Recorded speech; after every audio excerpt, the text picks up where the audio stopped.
Assalamualaikum warahmatullahi wabarakatuh. Ugrasena hadir pada petang ini akan bercerita atau menceritakan kisah tragis di bumi Mataram dengan judul Kisah Tragis Roro Oyi. Disukai lalu dibunuh oleh Pangeran Tejoningrat atau Pangeran Anom atau putranya Amangkurat I, cucu dari Pangeran Pekik Surabaya. Kita akan mulai saja karena waktunya mepet akan terawih, maka kita akan rekaman secepatnya agar menghasilkan video yang jelas dan akuntabel. Bahwa ayah Roro Oyi namanya Ki Mangun Jaya. Asalnya dari Kalimas, Surabaya, Jawa Timur. Roro Oyi masih keturunan Tionghoa. Bapaknya suku Jawa, ibunya ras Tionghoa, sehingga menjadikan Roro Oyi menjadi rupawan dan cantik jelita. Roro Oyi dibawa abdi dalem suruhan Amangkurat I saat itu mencari selir karena istri keduanya Ratu Malang meninggal dunia karena stres saat hamil. Abdi dalem tersebut bernama Noyo Truno dan Yudokarti, suruhan Sultan Amangkurat I, membawa Roro Oyi ke Mataram, yaitu di Kota Pleret. Setelah sampai di Mataram, kemudian abdi dalem Noyo Truno dan Yudokarti ngaturaken sembah dengan susuhunan Amangkurat Agung. Paduka dalem Noyo Truno ngaturaken sembah bekti ingkang sekeca. Gusti, iya, Noyo Truno sembahmu tak tampa, jawab Amangkurat I. Dalem Yudokarti, abdi dalem ngaturaken sembah bektinipun susunan Gaulono, iya, sembahmu tak tampa. Roro Oyi ngaturaken sembah bekti susuhunan. Saya gadis dari Surabaya, tepatnya yaitu di Kalimas. Yo, nduk ayu cah cilik umur 14 tahun. Kowe tak tampa sembahmu. Karena Roro Oyi masih gadis umur 14 tahun, sehingga sementara waktu dititipkan kepada Ngabeyi Wirorjo. Biar dewasa baru dinikahinya. Diundangnya Ngabeyi Wirorjo datang. Sampailah Ngabeyi Wirorjo sampai di Keraton Mataram. Ngabeyi Wirorjo ngaturaken sembah bekti sinuwun. Iya, sembahmu tak tampa Wirorjo. Wirorjo tak timbali mrene kuwi ana perintah kang luwih penting. Wonten tugas menapa, Gusti? Jawab Ngabeyi Wirorjo. Iki genduk ayu Roro Oyi, umure nembe 14 tahun. Arep tak selir aku, sebab aku kuwi kepingin nikahi gadis cantik produk Kalimas Surabaya. ngabehi Wirorejo dalem kawula dokno. Kepiye nek kowe kuwi tak pasrahi Rara Oyi. Didiken sampai dewasa, mengko nek dewasa tak parani ning Kalimas iki banjur tak boyong dadi garwa selir ana ing Mataram. Sendika dawuh Gusti, maturake. Nah, itu sudah menjadi ketetapan raja. Raja itu tidak boleh mongklah-mangklih ucapannya. Sabda Pandita Ratu adalah ucapan raja yang tanpa wola-wali, tanpa bolan-balen. Begitu ucapan sabda raja setiap dilanggar pasti akan dihukum mati. Pada saat itu Pangeran Anom, Raden Rahmat itu waktu kecilnya bukan di Keraton Mataram di Pleret, tetapi malah justru di Surabaya ikut dengan kakeknya itu Pangeran Pekik. Pangeran Pekik pada saat itu Raden Rahmat itu jalan-jalan kebetulan tahu rumahnya ngabehi Wirorejo. Loh, aku mlaku-mlaku kok ana gadis sing ayu kuwi sapa arane ya? Jareke aku ngomong, jareke ngomong arane kok Genduk Ayu Rara Oyi sih, Mbah. Raden Rahmat, kowe seneng karo Rara Oyi? Iya. Nah, kowe seneng Rara Oyi, kowe arep tak jodohke, tak nikahke. Ya, aku gelem karo Rara Oyi. Aku gelem bocahe Genduk Ayu, aku gelem dadi bojone Rara Oyi. Tanpa pikir panjang, Pangeran Pekik menikahkan cucunya Raden Rahmat dengan Genduk Ayu Rara Oyi Blesteran Tionghoa. Lah, setelah nikah, Rara Oyi dan Raden Rahmat itu bersenang-senang seperti pasangan suami istri. Tetapi pada saat itu memang betul-betul Rara Oyi itu sudah menjadi gadis remaja yang semok dan aduhai. Maka Susuhunan Amangkurat I membawa prajurit secukupnya untuk menjemput Rara Oyi di Surabaya. Prajurit, inggih kados pundi sinuwun. Totoho prajurit ora sakakeh 40 prajurit, ayo. Nderek aku jemput Rara Oyi ana ing Surabaya. Lampahan Amangkurat I naik kereta kencana, ditarik oleh 4 kuda, dan di belakangnya adalah prajurit berlari-lari. Akhirnya betul-betul ringkikan tangis suara kuda mulai meringkih-ringkih berangkat menuju ke Surabaya dari Mataram.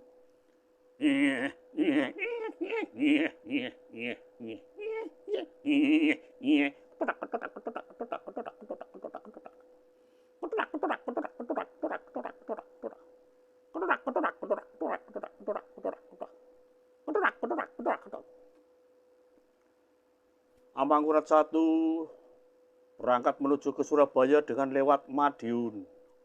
Setelah Madiun, terus Ponorogo, Jombang, sampai akhirnya ke Surabaya. Sampailah di Surabaya. Ini memang betul-betul pemandangan yang sangat membahayakan bagi keselamatan, yaitu Pangeran Anom Raden Rahmat.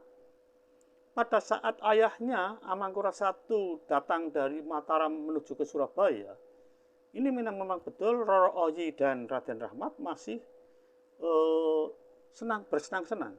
Istilahnya sekarang itu bulan madu, masih memadu cinta kasih. Membuat Amangkurat semakin marah melihat Rara Oyi itu di pangkuannya Pangeran Anom. Mas Anom, saya senang menjadi istrimu. Tapi sebetulnya aku itu sudah diwanti-wanti dengan ayahmu.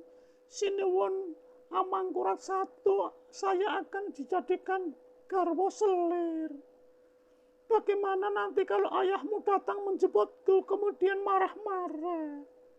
Akan terjadi yaitu tindakan yang tidak dapat dihindari. Tidak apa-apa, Roro Oyi, orang tuaku nanti saya yang akan mengatasi. Kalau saya ngomong dengan Romo, Romo pasti akan manut. Tetapi apa yang dibicarakan dengan Raden Rahmat berbalik 100% berbeda. Akhirnya Amangkurat I masuk ke rumahnya Ngabai Wirorejo. Wirorejo, Wirorejo, Wirorejo. Junjunganmu Amangkurat I teko iki ya Pak jemput karo Roro Oyi. Siramu nang endi Wirorejo? Nuwun sewu Gusti. Wirorejo tiyang ingkang boten leres. Seleresipun kula niku dipun tugasi kalian Sang Raja Mangkurat I. Kenjagi Roro Oyi awit umur 14 tahun dugi dewasa 18 tahun. Ibaratnya niku saking waune tasih umbelen saniki pun boten umbelen. Nanging kados pundi mawon Gusti. Ngabai Wirorejo nyuwun pangapunten. Kula siap dipun hukum penggal. Roro Oyi nang endi?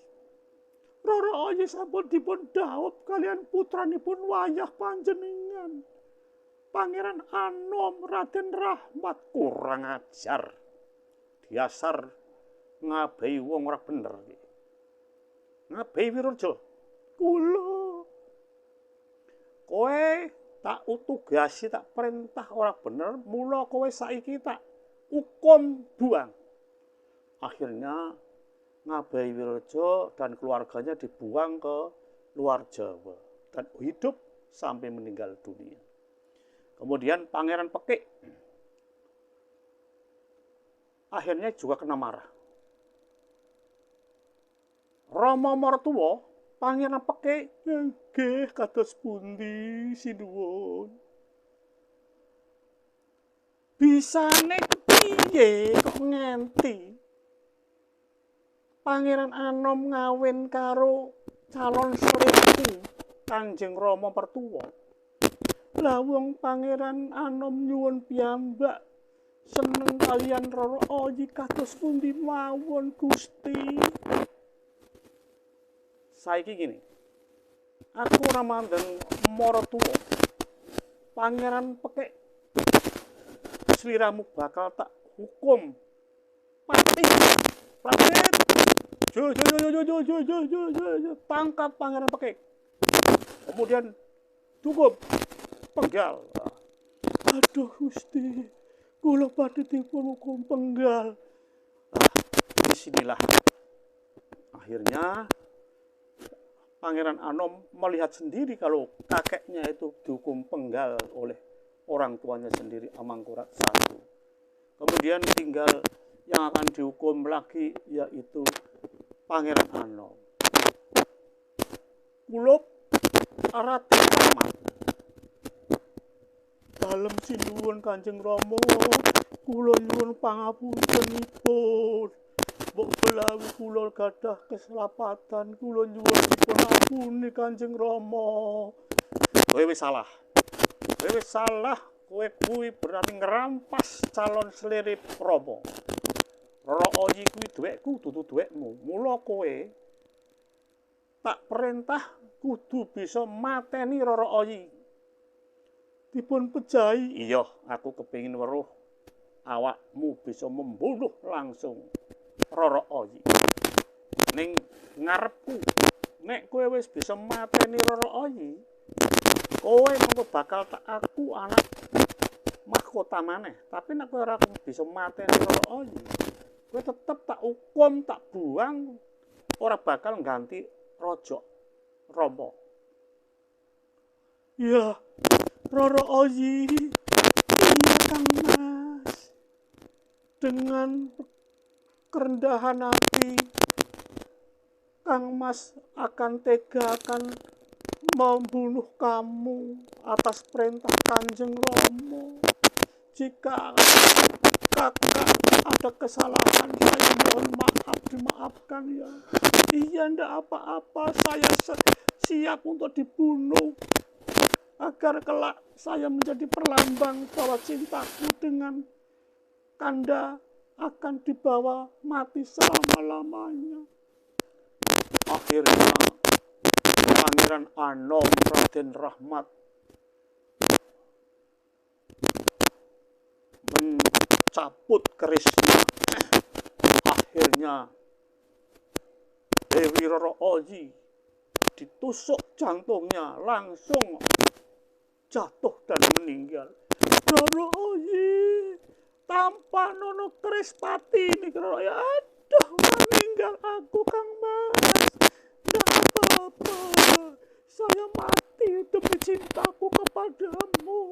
Ya tidak apa-apa ya, tidak apa-apa. Akhirnya Pangeran Putra Mahkota jalan-jalan kak, kok ada gadis cantik molek di rumah Ngabai Wirorejo. Masih kecil dan mungil, akhirnya jatuh cinta pandangan pertama. Adipati Anom setelah melihat Roro Oyi semakin matang, akhirnya memohon kepada kakeknya Pangeran Pekik untuk melamar Roro Oyi. Walaupun Adipati Anom tahu bahwa Roro Oyi merupakan calon selir Amangkurat I.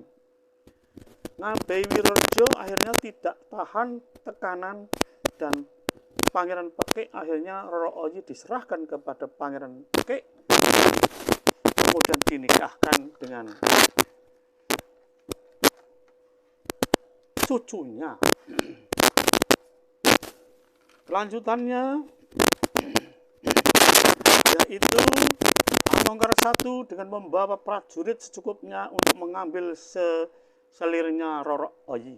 Namun sampai di Surabaya, Roro Oyi sudah dinikahi oleh Adipati Anom. Adipati Anom itu siapa? Adipati Anom itu ya Amangkurat I yang calon raja. Amangkurat I murka. Ngabai Wirorejo dan keluarganya, Pangeran Pekik dibunuh di rumahnya. Roro Oyi juga mati setelah dibunuh oleh Adipati Anom atas perintah Amangkurat I. Penjelasan.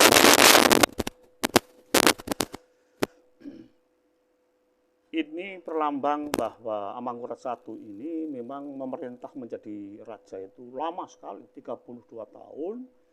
Namun banyak liku-liku. Artinya tindakan Amangkurat I ini betul-betul kontroversi. Ya, apa kontroversi? Kontroversi itu artinya itu tidak sesuai dengan keadaan yang seumum-umumnya, lain daripada yang lain.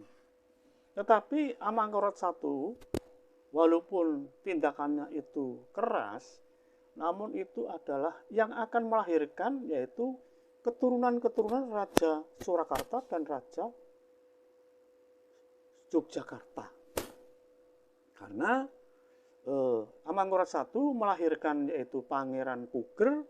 Pangeran Puger menjadi Pakubono I, Pakubono I menjadi Pakubono II, Pakubono II menjadi Pakubono III, Pakubono III menjadi Pakubono IV, Pakubono IV menjadi Pakubono V, Pakubono V menjadi Pakubono VI, Pakubono VI menjadi Pakubono VII, Pakubono VII menjadi Pakubono VIII, Pakubono VIII menjadi Pakubono IX, Pakubono IX menjadi Pakubono X. Nah, Pakubono X ini adalah zaman kejayaan Keraton Surakarta. Betul-betul ekonominya Surakarta, Keraton Solo itu benar-benar kaya raya. Ya, di bawah pimpinan Pakubono X. Kemudian mendekati akan kemerdekaan dipimpin oleh Pakubono XI. Pakubono XI memasuki kemerdekaan Pakubono XII. Pakubuwono XII menjadi Pakubuwono XIII. Disinilah akhirnya krisis kepemimpinan. Ya, ada keretakan antara keturunan-keturunan dari Pakubuwono ini mulai retak ini. Ya. Kemudian Amangkurat I juga melahirkan yaitu Mangkubumi. Mangkubumi setelah berjuang melawan Belanda akhirnya mengangkat diri menjadi Sultan Hamengkubuwono I. Sultan Hamengkubuwono I diganti Hamengkubuwono II, Hamengkubuwono II diganti Hamengkubuwono III, Hamengkubuwono III diganti Hamengkubuwono IV, Hamengkubuwono IV diganti Hamengkubuwono V, Hamengkubuwono V diganti Hamengkubuwono VI, Hamengkubuwono VI diganti Hamengkubuwono VII, Hamengkubuwono VII diganti Hamengkubuwono VIII, Hamengkubuwono VIII diganti Hamengkubuwono IX. Nah, Hamengkubuwono IX ini pada waktu kemerdekaan. Pada saat Insinyur Soekarno ini memerdekakan Indonesia, itu yang memberi modal dulu itu Hamengkubuwono IX. Maka banyak jasanya. Setelah itu kemudian daerah khusus Yogyakarta tidak ada pilihan gubernur. Secara otomatis keturunan Hamengkubuwono itu diangkat menjadi gubernur. Wakilnya mengambil dari keturunan Paku, menjadi keturunan dari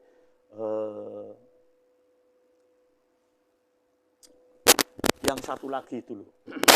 Paku Alam. Iya, Paku Alam. Paku Alam yang menjadi wakilnya dulu. Kemudian sekarang sudah menjadi Sultan Hamengkubuwono X. Sudah menjabat sekitar tahun 83 sampai sekarang masih sugeng, ya, belum ada tanda-tanda turun. Dan ini tapi putranya adalah perempuan semua, tidak ada punya anak yang laki-laki. Entah bagaimana nanti di dalam pergantian tahta kerajaan Jogja yang sekarang berbudaya ini. Demikianlah dongeng atau fiksi daripada cerita rakyat. Mudah-mudahan cerita ini dapat diterima oleh kalangan masyarakat, baik remaja, dewasa, orang tua maupun mahasiswa maupun para santri, santriawan yang masih duduk di pondok pesantren. Ugroseno dari kawasan Rogo Jembangan, perbatasan Kabupaten Pekalongan dan perbatasan Kabupaten Banjarnegara, mengucapkan selamat sore, selamat berbuka puasa, dan wassalamualaikum warahmatullahi wabarakatuh. Dadah.